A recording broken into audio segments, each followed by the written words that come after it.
Welcome back students. हम question number 11 के solution पे पहुंच चुके हैं। ये हमने इसको सॉल्व किया है आपके लिए। ये सबसे पहला केस था जिसमें डिबेंचर इशू किया गया था और उसको पार वैल्यू पे ये देखें, bank debenture issued at 100 repayable at 100। तो यहाँ पे ये उसका सलूशन है, bank account to debenture 100 debit में आ गया, issued at par repayable at par. ये इसकी नरेशन लिखी है। नंबर 2 पे इसका कहता है debenture issue 100 repayable at premium. ये debenture issued at 100 repayable at premium 105। तो bank account loss on issue of debenture to premium on redemption of debenture.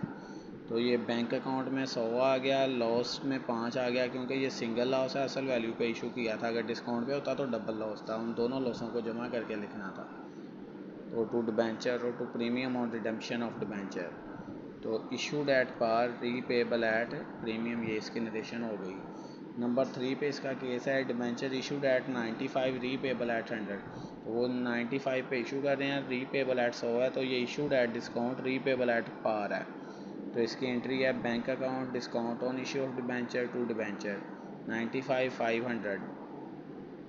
Number 4 पे आ गया bank a debenture issued at 105 repayable at 100 bank account debenture account to premium on issue of debenture. Bank account debit हो गया, debenture 100 से credit हो गया और ये 5 से premium on redemption of debenture भी premium on issue of debenture credit हो गया।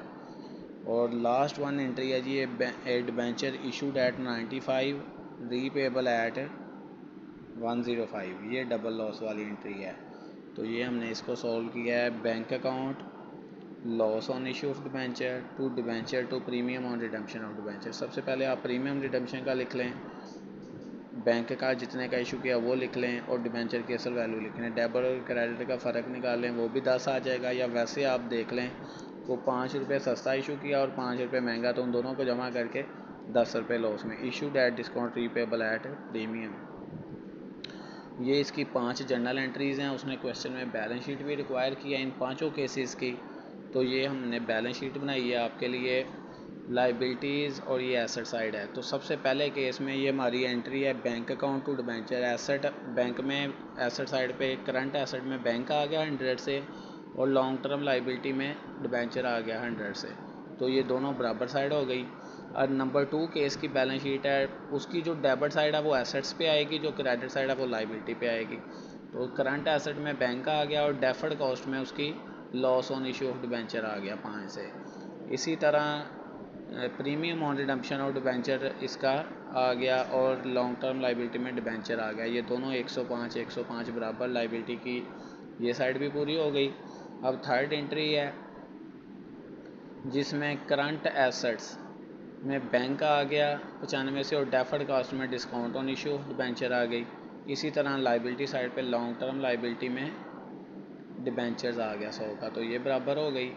नंबर 4 हमारी है जी बैंक अकाउंट आ गया इधर और इधर क्रेडिट साइड पे डिबेंचर और premium on issue of debenture. ये क्रेडिट साइड लाइबिलिटी पे लिखे जाएंगे और डेबिट साइड एसेट में।